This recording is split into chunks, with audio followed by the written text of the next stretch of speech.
Bonjour, bienvenue sur Valamano, je m'appelle Mina. Aujourd'hui nous allons parler tarot. Je vais surtout vous faire découvrir un tarot, c'est celui de Gulliver l'aventurière, un tarot que j'attendais depuis longtemps. J'aime beaucoup le travail d'illustration de Gulliver l'aventurière et là c'est son premier deck, son premier jeu entièrement seul. Donc c'est très intéressant de voir comment elle a abordé le tarot et je vais vous en parler. Déjà je vais vous présenter la boîte. Donc c'est édité chez Arcana Sacra et comme toujours chez Arcana Sacra c'est du très beau travail de packaging avec cette grande boîte. On voit par rapport à ma grosse tête c'est un très beau travail. Donc chez Arcana Sacra ce sont toujours des boîtes qui s'ouvrent comme ça et on voit tout de suite le soin apporté aux décorations. Ici vous avez un denier et quand on ouvre, ici vous avez le battleur qui bat, le magicien. Donc le battleur ici.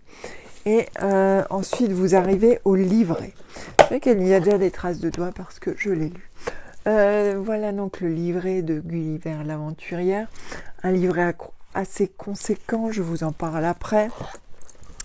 Et voici comment se présente le jeu. Donc on peut le sortir comme ceci et l'attraper facilement. Et voici la boîte en elle-même qui est très jolie, du beau matériel.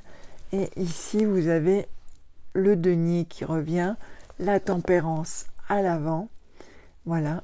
Et puis donc il est vide et en dessous vous voyez cette très jolie fleur quand vous enlevez les cartes. Et ici le 2 de denier, c'est ici 2013-2020 avec la date de création du jeu. Donc si les cartes sont pas dedans, c'est parce qu'elles sont par terre, parce que j'ai fait un tas arcane majeur, arcane mineur. Donc elles ne sont pas dans l'ordre parce que je les ai déjà tirées, j'ai déjà testé le jeu. Il est très intéressant d'un point de vue guidance, mais prédictif, je n'ai pas encore eu le temps, pris le temps d'essayer. Là, je l'ai utilisé sous forme de guidance et il est très très juste. Il est très sensible et ce n'est pas un petit salopio comme le tarot. Oh là là, je suis fatiguée aujourd'hui. Comme certains tarots. Je retrouverai plus tard le tarot de Béline. Le tarot de Béline est un petit salopio qui vous dit toujours les choses en face. Ici, vous êtes avec un tarot qui est plutôt cool. Ça paraît toujours bizarre, mais chaque jeu a un peu sa façon d'être et un peu son caractère et sa façon de vous amener les choses ou de vous amener aux choses. Alors dans le côté prédictif, c'est pareil d'ailleurs, parfois certains tarots vont avoir une façon brutale de vous dire les choses, alors que, et pour les guidances, donc c'est un peu la même chose. Donc on va d'abord parler du livret. Le livret de Gulliver l'aventurière, donc comme toujours chez Arcana Sacra, c'est pareil, ce sont des livrets complets, vraiment bien faits. Vous pouvez y prendre des notes, comme ici. Vous avez une explication pour chaque arcane. Et ce que j'ai beaucoup apprécié, c'est le côté poétique, le côté textuel de Gulliver.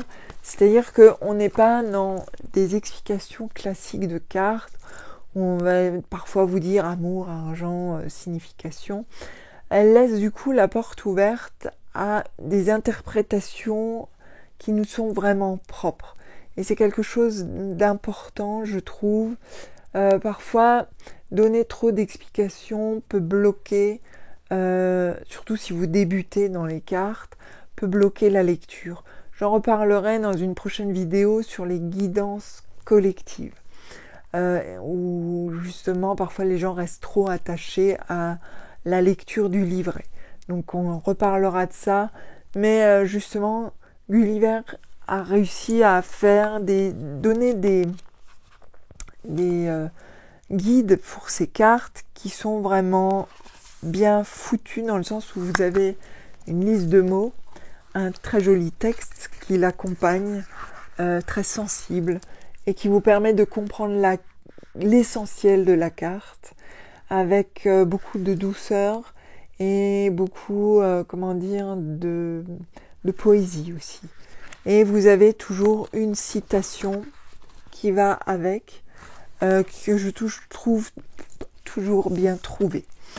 Et du coup, c'est pas quelque chose de presque médical comme dans certains jeux où on va vous donner des explications pour chaque carte qui sont à la limite des petites fiches explicatives dans les médicaments.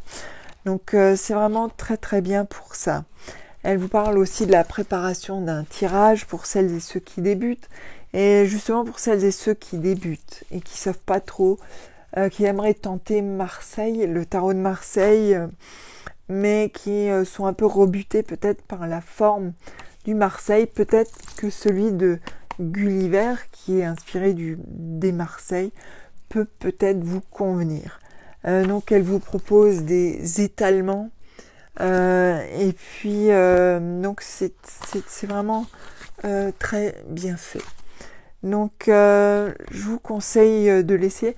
Dans mes vidéos, vous devrez trouver normalement une vidéo sur comment aborder un jeu pour la première fois avec un tirage qui va avec pour essayer de le connaître. Donc vous cherchez dans mes vidéos, si j'y pense, je la mets en lien. Au pire, vous me le rappelez en commentaire. Donc je vais maintenant vous parler des cartes en elles-mêmes. Je fais un peu de bruit, je cliquette un petit peu. Voici les arcanes majeures.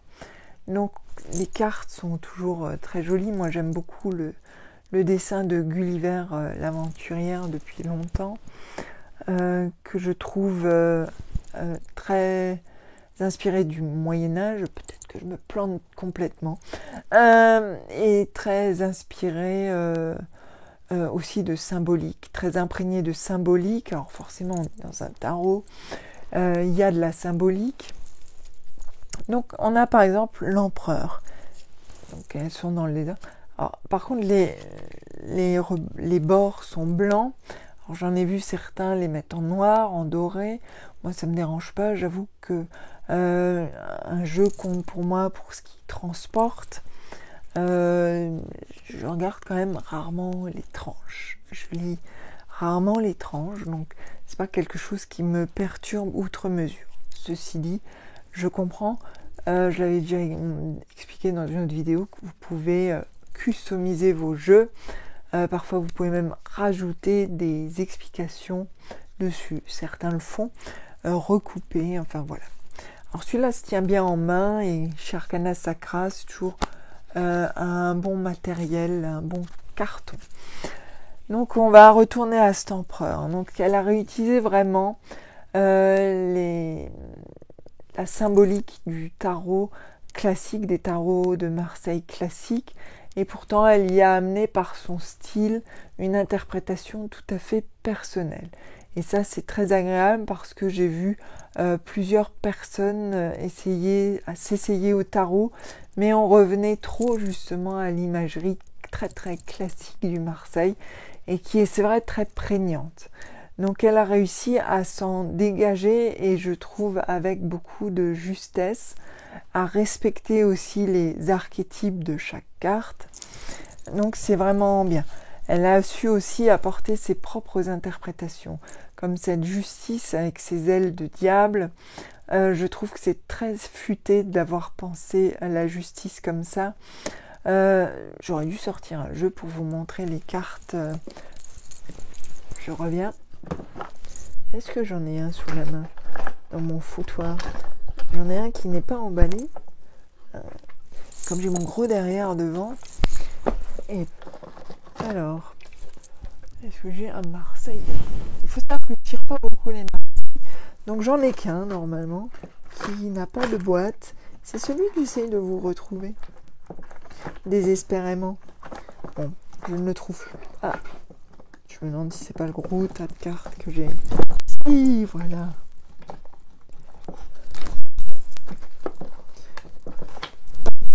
Ah. comme j'ai mon gros derrière devant mon truc. Alors, on va pouvoir faire un comparatif. Alors, l'impératrice, le pape. Alors, je vous parlais du 2 de denier avant. Voilà celui du Grimaud. Le 2 de denier, c'était dans la boîte.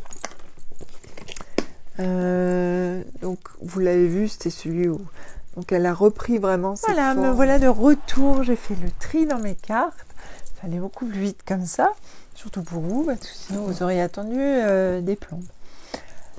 Donc, je vais vous montrer, je vais faire le comparatif chaque fois, donc avec mon vieux Grimaud qui n'a plus de boîte. Et puis, les cartes, en tout cas pour les arcanes majeures. Donc ici, nous sommes avec le Battleur. Ça, c'est la version Grimaud. Donc le Battleur, sur lequel on retrouve tous les instruments, façon de parler, qui symbolisent les arcanes mineures. Et puis, ici, vous avez celui de Gulliver, qui brille un petit peu. Je vais bouger ma lampe. Voilà. Donc le Battleur version hop, vous les avez tous les deux ici. Donc on voit qu'elle a gardé les archétypes qui font la carte pour transformer et le faire à sa manière.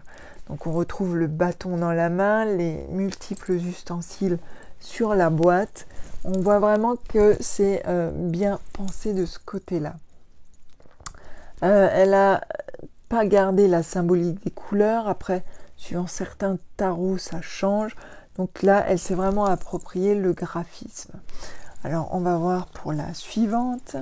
C'est la papesse.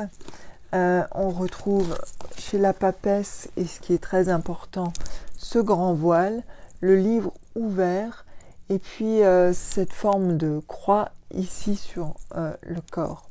Elle est assise comme sur comme un manteau de plumes.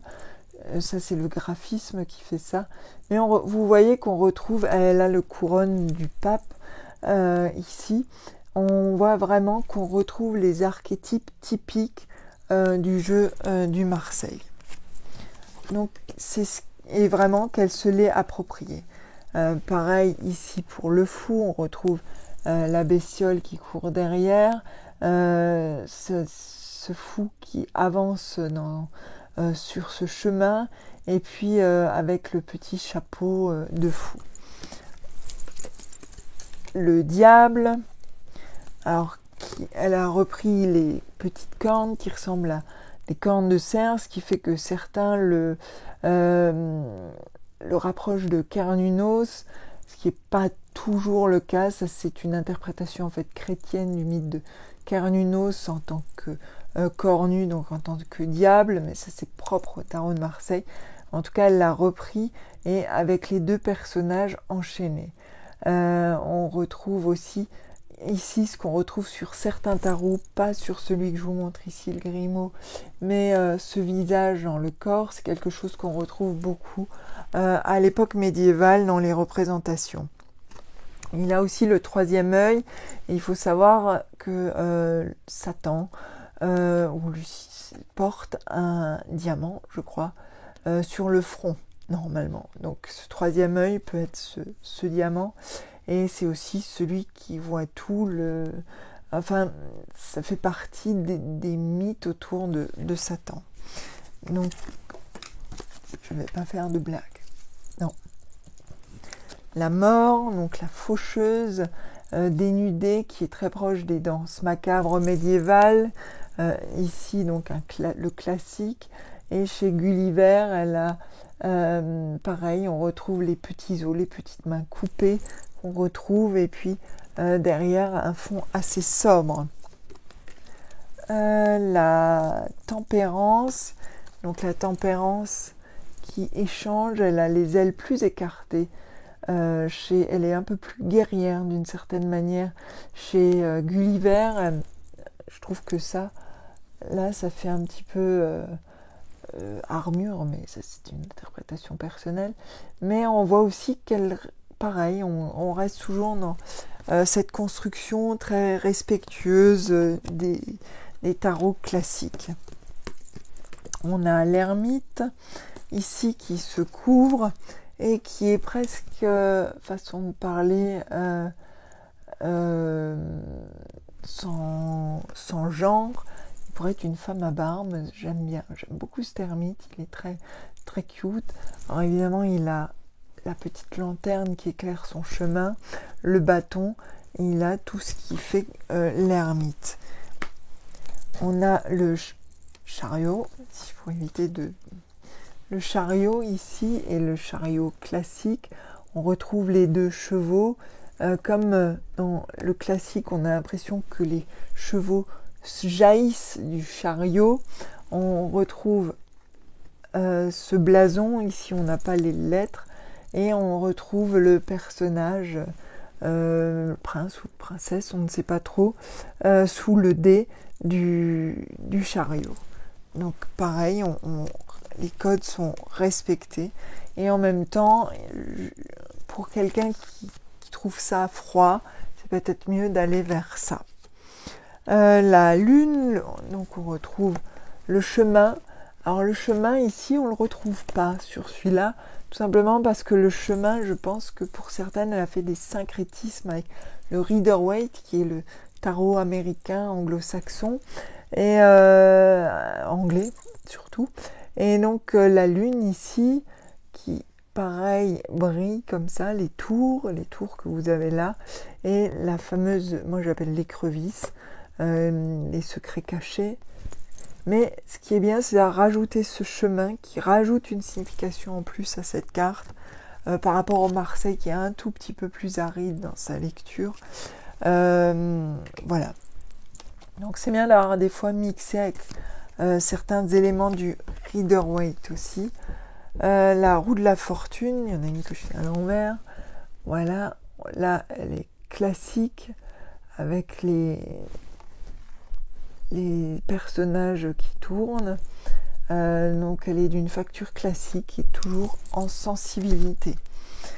Ici nous avons la tempérance. Alors j'aime beaucoup celle de Gulliver. J'adore sa bestiole, elle est vraiment très très cute, elle est adorable. Et ici vous avez plus une sorte de lion. On retrouve ici ce visage très doux qu'on n'a pas ici. Donc c'est la force sans effort. C'est ça que j'aime bien. Et on retrouve important la symbolique du chapeau qui forme un infini, et elle nous le met ici sans qu'elle soit chargée du chapeau. Donc ça, je trouve ça très très bien. Et en plus cette bête très très cute, oh elle est trop cute. L'impératrice, donc ici donc on retrouve son écu, c'est-à-dire ça, son bouclier, son bâton, ses ailes, son air posé, assis. Donc ça aussi c'est très bien.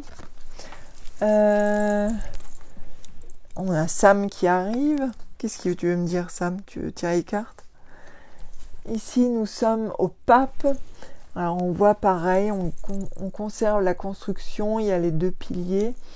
Le pape est un tout petit peu plus rempli que le pape classique, mais il garde son côté très posé. Et on retrouve le troisième œil qui est cher à Gulliver et qu'on retrouve dans différentes cartes. Ici la justice, alors celle-là je l'aime beaucoup, cette interprétation de la justice, c'est la justice qui est masquée mais qui voit quand même. Et je trouve ça très bien parce que d'une certaine manière, c'est la justice, c'est qu'elle est masquée, qu'elle ne voit rien, qu'elle doit être dans l'objectivité totale, mais que malgré tout, on sait qu'elle voit des choses, et peut-être pour le bien de chacun. Et elle a transformé le trône initial en elle, parce que parfois la justice peut tomber à côté, et donc avoir un côté plus diabolique. En tout cas, c'est comme ça que moi je l'interprète. Après, vous pouvez l'interpréter aussi à votre manière. Ici, c'est le pendu. Donc, il a un œil fermé qui fait penser à Odin, avec son œil manquant. Odin qui a été suspendu à Yggdrasil pour avoir la sagesse. Et donc, on retrouve cet œil fermé ici. et le fait d'être suspendu pour aboutir à un résultat, se sacrifier pour quelque chose auquel on tient beaucoup. Donc ce qu'on ne retrouve pas, cette influence forcément dans le tarot de Marseille. Alors je ne sais pas si c'est l'influence de Gulliver, mais ça me fait vraiment penser à Odin sur Yggdrasil. Et donc ici c'est le classique. On a l'amoureux. Alors avec ce trio amoureux, ces deux femmes, l'ange au-dessus. Là on respecte plus le classique Marseille avec les personnages, la disposition des personnages. La maison Dieu. Alors cette maison Dieu est plus douce, je trouve, que celle du tarot classique. Elle s'écroule, mais elle s'écroule avec moins de fracas. Elle est un peu moins effrayante. Elle n'a plus que 2 fenêtres, ici elle en a 3. Et son chapeau s'ouvre et on a l'impression qu'il pourrait se retomber. Donc c'est quelque chose qui bouscule. Là, on voit qu'il est vraiment déséquilibré. Donc c'est une signification de la maison Dieu qui est peut-être un peu plus light, un peu plus légère dans l'interprétation, qui nous rappelle que la maison Dieu n'est peut-être pas aussi catastrophique que ça. Ici, vous avez l'étoile. Elle est presque proche de la tempérance ici. C'est assez intéressant, même si elle l'est de façon naturelle sur le classique. Ici, on est assez proche de la tempérance. Et c'est quelque chose qui va très bien à l'étoile, je trouve. Donc, c'est une très jolie interprétation. Le soleil. Alors, toujours avec les 10 obscurs en dessous, ces 2 frères qui peuvent s'aimer ou se battre. Et on retrouve le soleil au-dessus, le mur, qui peut être franchi ou qui est infranchissable selon votre interprétation et bien sûr le reste du tirage. Nous avons le jugement, donc on retrouve l'ange du jugement dernier au-dessus. Chez Gulliver, les 3 personnages sont tournés. Dans le classique, il n'y a que le personnage du milieu qui est tourné et les autres sont tournés vers nous. Mais tous attendent ce jugement de l'ange qui peut être positif ou négatif. Et là aussi, ça va dépendre de ce que vous tirez autour. Enfin, nous avons l'empereur ici. On a l'aigle qu'on retrouve chez les 2, la position d'empereur sur son trône, avec son sceptre. Donc ici, on est classique. Ici, on retrouve le monde qui est très virginal. Chez Gulliver, virginal pourquoi ? À cause de cette lune sur le front. La lune est souvent rattachée à la Vierge ou à Astarté. Donc c'est une vierge déesse, enfin c'est une ici c'est un personnage qui tient de la divinité, qui est plus la terre-mère que tout simplement le monde, comme ici. Ici donc on est plus dans la terre-mère que dans le monde. Et on retrouve bien sûr les animaux qui représentent les apôtres. Donc voilà pour les arcanes majeurs. Donc là, les mineurs, je ne vais pas toutes les montrer, mais voilà. Donc ça, c'est des figures. Vous voyez, on est sur quoi ? Le valet de bâton. Hop. Et pareil, elle reprend les choses classiques, la symbolique classique, la fleur. Ici, c'est une figure, l'as de denier. Ça doit être le valet d'épée, non, le roi d'épée. Donc voilà, c'est un très très beau jeu. Ici on a les coupes, donc c'est très classique comme composition, des deniers ici, très classique mais très joli. On retrouve l'œil que vous retrouvez souvent chez Gulliver. Voilà, donc voilà pour ce jeu qui est très beau, très bien présenté, de très belle qualité dans une très belle boîte. Et donc, si dans cette période de trouble, vous vous ennuyez et que vous décidez à étudier le tarot de Marseille, vous pouvez peut-être vous tourner vers le tarot de Gulliver, qui est moins aride et plus doux que le tarot de Marseille classique. Et puis en plus, je vous conseille de vous aider d'un livre sur le tarot de Marseille.